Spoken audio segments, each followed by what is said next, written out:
Vous êtes ici sur le domaine des manoirs de Montreuil. C'est une exploitation que j'ai repris en 1981. Aujourd'hui, j'y travaille avec ma femme et ma fille. Elle est située en plein cœur du Pays d'Auge, à 2,5 km au nord de Cambremer. J'ai repris l'exploitation à la suite de mes parents. C'était une exploitation qui était basée sur la production laitière, viande bovine et puis transformation cidricole.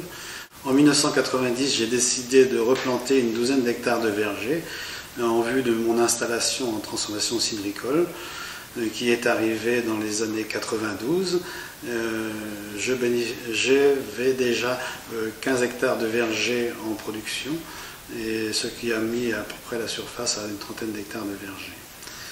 Pendant cette période-là, l'activité lait a financé les investissements dans le domaine cidricole, et aujourd'hui, eh bien, c'est le domaine cidricole qui finance la modernisation de l'activité lait. Aujourd'hui, sur l'exploitation, nous avons près de 200 UGB sur 125 hectares. L'interaction avec les animaux est intéressante puisque ce sont les animaux qui désinsectisent la parcelle. Lorsque les pommes véreuses tombent au sol, les animaux passent et mangent la pomme. Donc le cycle de la reproduction du ver est cassé. De même que lorsque les insectes tombent dans l'herbe, la vache pâture mange les insectes. On n'enregistre pas vraiment de variations de production importantes puisque dans les parcelles séchantes, l'ombre du pommier génère un peu plus de pousses d'herbe que sans le verger lui-même. Donc perte de récolte est quasiment insignifiante. Alors, le pré-verger a l'avantage chez nous de cultiver à 2 étages, c'est-à-dire que les animaux pâturent sous les vergers pendant la période estivale et à l'automne on retire les animaux pour récolter les fruits. Sur l'exploitation, nous avons une cinquantaine de variétés de pommes. Ces variétés sont douces, douces amères, amères et acides. Cette quantité importante de variétés est intéressante pour la pollinisation croisée et aussi pour la biodiversité. Les coteaux que vous voyez derrière moi sont exposés plein sud. Ils étaient à l'origine couverts de pommiers aux tiges, mais le désintérêt des agriculteurs pour cette production de pommes a fait que les plantations n'ont pas été renouvelées. Et aujourd'hui, ce sont les friches qui commencent à envahir ces parcelles. L'interaction des pré-vergers avec les animaux implique d'avoir des variétés résistantes aux maladies pour éviter d'utiliser des produits de traitement afin de ne pas contaminer les animaux.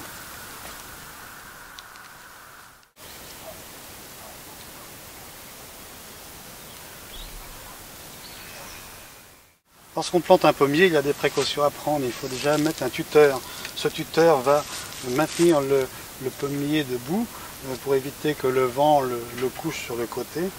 Mais ici aussi, il va tenir le grillage qui sert de protection pour éviter que les animaux mangent l'écorce. Ensuite, il faudra le protéger du frottement parce que lorsque le vent souffle, le pommier balance de gauche et de droite. À ce moment-là, on risque d'écorcher l'écorce au niveau de sa partie supérieure. Mais il faudra veiller aussi parce que les mulots ne s'attaquent pas aux racines.